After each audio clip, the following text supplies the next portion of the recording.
Hello and welcome back to my YouTube channel. I've chosen today's video because it's in relation to a video I posted last month where I was giving 5 top tips on how to get through your recruitment interview.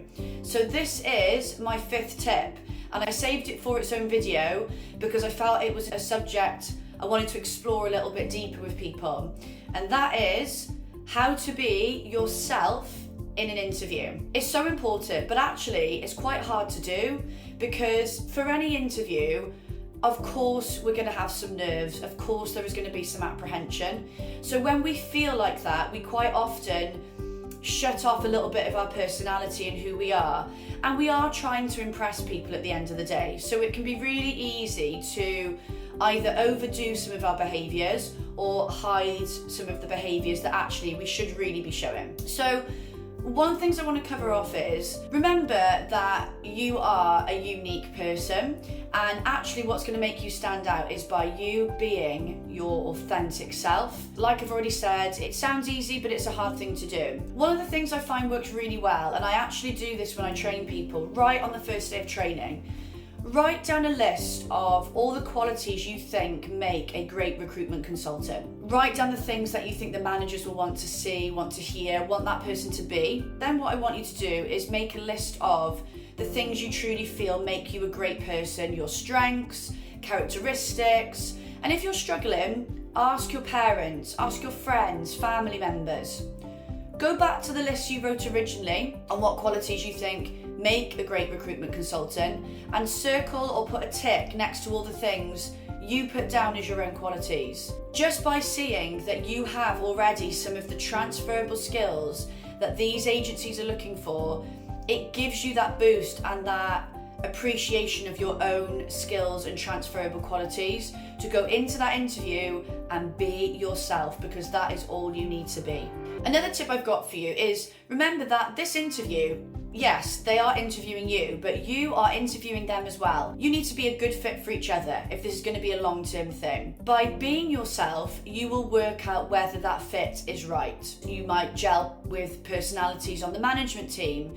You'll know if the culture's right for you. Whereas if you're going in there and being somebody different, being what you think you should be, then some of those things may not align, but you will not know because they're basing it on how you've been in that interview. And what can affect us being ourselves when we go to interviews is a lack of confidence. Confidence is built in many ways, but one thing that gives us real confidence is when we have knowledge in something. This goes on to preparation, which I have touched on in the other video. The more prepped you are, the better you will feel, the more confident and the more relaxed. I'm not just talking about prep to do with researching the company, researching the role.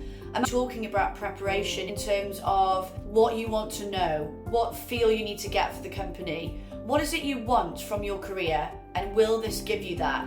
If you're prepped in terms of what your aims and goals are for this interview, what time you need to be there, what you're going to wear, where you're going to go, as well as the preparation around the role, knowledge of the company, things like that, you're going to go in there having direction and focus, and you're going to be more confident that you know what you need to do, and whatever questions are fired at you, you know you're going to cope with it. That will help you be more yourself, more confident to be yourself. It's quite easy in an interview as well to read body language and the communication of the people interviewing us and assume they're thinking or feeling something, and then change your answers or change how you're coming across to get a more positive reaction out of them. Remember that you could be doing the best interview of your life and they could absolutely love you, but they could be the type of people that shut off or close in those emotions. They don't want to give too much away.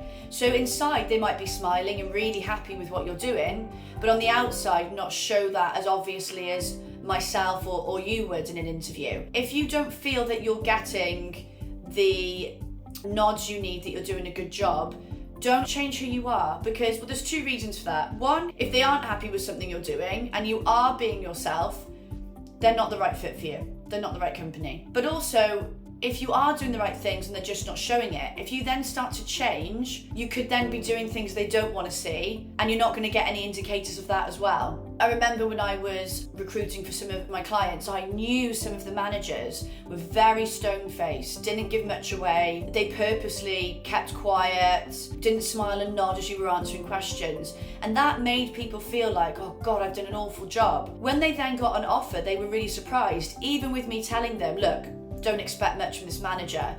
So it can be the same thing. It is so important to just go in there and be you, still be professional, but to be you, to show them who you really are so they hire you based on you. There's going to be no better feeling when you get that offer knowing that I have gone in there, been myself and shown them who I really am to get this job. And last tip, if you're really struggling with the confidence side and your nerves and you know it's going to affect how you are in that interview, then that is something that you need to try and tackle separately. What I can suggest doing which can really help to relax you, things like guided meditations before you go to an interview can be a great help to relax you. Breathing exercises, which does tie in with meditation. Speaking to people around you that you know are there to support you. Voicing your anxieties, voicing your worries. Sounds obvious. Making sure that you get a good night's sleep the night before your interview, so being tired doesn't add to those anxieties. Making sure that you're drinking enough water, eating well before your interview. Anything that's going to help relieve some stress, calm you and get you in a good mindset to allow you to be yourself in that interview. They're my tips for being yourself in an interview. Of course, if you have any extra questions about this, please contact me. Thank you so much for watching. My details are all in the comments. I will see you next time. Take care.